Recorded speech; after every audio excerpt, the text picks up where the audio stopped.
Bien, alors donc je suis le docteur Guy Chedeau, je suis le responsable de cette formation d'hypnopraxie. J'ai créé l'hypnopraxie à partir de mon expérience de cabinet. Je me suis rendu compte après des années de pratique avec les patients qu'on ne pouvait pas dissocier l'esprit du corps, ni dissocier l'individu de son existence. Qu'il y a des liens constants entre ce qui se passe dans notre sentiment, dans notre chair, dans notre esprit, dans notre pensée, que tout cela a des répercussions dans notre environnement et qu'il était important de redonner une unité aux patients. Redonner une unité aux patients et redonner une unité à la relation patient-soignant. La méthode d'hypnopraxie n'est pas une suite de protocoles, c'est une attitude thérapeutique à développer avec le patient. Et cette attitude thérapeutique va prendre en compte la dimension la plus importante de l'être humain dans son humanité, qu'est l'affectivité. L'affectivité, non pas seulement en tant que sentiment, mais tout ce qui nous affecte. Et tout ce qui a un impact dans notre sensibilité, dans notre corps, dans notre chair et dans notre tête. L'objectif de la séance d'hypnopraxie est autant pour le patient que pour le thérapeute. Je dis que c'est une connaissance en ce sens que le thérapeute chemine autant avec lui-même que le patient avec lui-même. Et le thérapeute ne pourra pas apporter au patient plus que ce qu'il se sera déjà apporté à lui-même. La base phénoménologique nous fait prendre conscience qu'il y a deux dimensions dans l'être humain, la dimension de la conscience, qui est l'état d'esprit, et l'état d'âme, qui est sous-jacente à cet état d'esprit, et tout ce que nous éprouvons dans chacune des cellules de notre corps finit par générer des idées, des pensées, des modes de comportement et un mode de relation avec notre environnement. Je m'appelle Rachel Collot, je suis psychologue et sophrologue et je fais donc la formation avec Guy Chedeau d'hypnopraxie. Donc j'ai fait une formation aussi académique à l'Université de Genève et ensuite j'ai fait la sophrologie qui m'a beaucoup apporté. Et c'est vrai que j'avais envie d'aller dans quelque chose de plus thérapeutique dans ma pratique et donc je me suis lancée pour l'hypnopraxie, qui est une nouvelle approche thérapeutique, c'est vrai, beaucoup plus humaniste que ce que je connais au départ. C'est ce qui m'a beaucoup intéressée, surtout la partie aussi phénoménologie qui est très importante, et tant du point de vue de la relation avec les patients que du point de vue de la manière dont on se saisit des choses soi-même après au quotidien. Puisque avant tout, je trouve que cette formation, c'est un outil professionnel, c'est une nouvelle manière de travailler, de vivre en fait son métier avec ses patients, une nouvelle manière de se rencontrer avec son patient.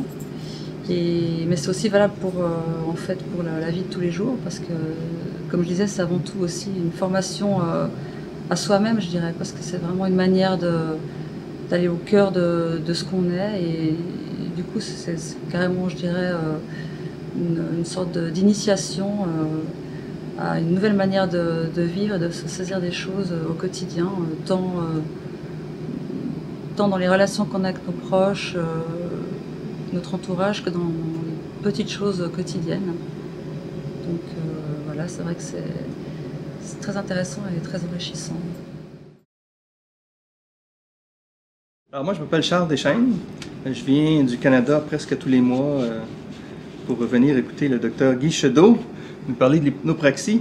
Et mon parcours est un peu différent, par exemple, des personnes peut-être qui viennent ici. J'ai fait des études en psychologie, mais à la base, je suis programmeur en informatique. Et je fais aussi de la méditation depuis très longtemps, depuis beaucoup moins longtemps. Je fais du tai chi. Et puis, en fait, tout ça, avec l'hypnopraxie, fait un lien entre toutes ces choses-là, et qui fait que ça me rejoint personnellement beaucoup. Et ça me permet d'abord une transformation à moi-même, mais aussi d'apprendre à être vraiment dans le moment présent Et dans toute situation, mais aussi dans une situation thérapeutique, où on fait une séance, où vraiment c'est d'être dans le présent avec la personne et à l'écoute et vivre ce qui se passe maintenant, au lieu d'avoir des idées préconçues, puis de me dire, ben là, ben avec cette personne-là, je sais que c'est ça son problème, on va faire telle chose, et puis ça va bien aller. Donc, c'est vraiment quelque chose de plus, je trouve, naturel. Alors, je m'appelle Monique Masset, et eh bien, ce que je fais, depuis toujours, je travaille avec des enfants, dans toutes sortes de domaines différents. Au départ, ça a été dans l'enseignement, la musique, la relation d'aide, la sophrologie. Et je suis arrivée à l'hypnopraxie et là, j'ai rencontré une dimension encore beaucoup plus vaste et plus profonde pour rencontrer l'enfant. Je me suis demandé au départ si vraiment j'allais pouvoir utiliser cette façon d'être, cette façon d'entrer en relation avec l'enfant, avec des enfants qui étaient toujours en mouvement. Lorsqu'un enfant veut bien rester un moment assis, à l'écoute et entrer dans un échange de cette façon-là, c'est facile, mais il y a d'autres enfants qui, finalement, ne peuvent être rencontrés qu'au sein du mouvement. Et je me suis aperçue que je ne vais pas appeler ça une méthode, cette rencontre profonde peut tout à fait avoir lieu lorsque l'enfant est en mouvement.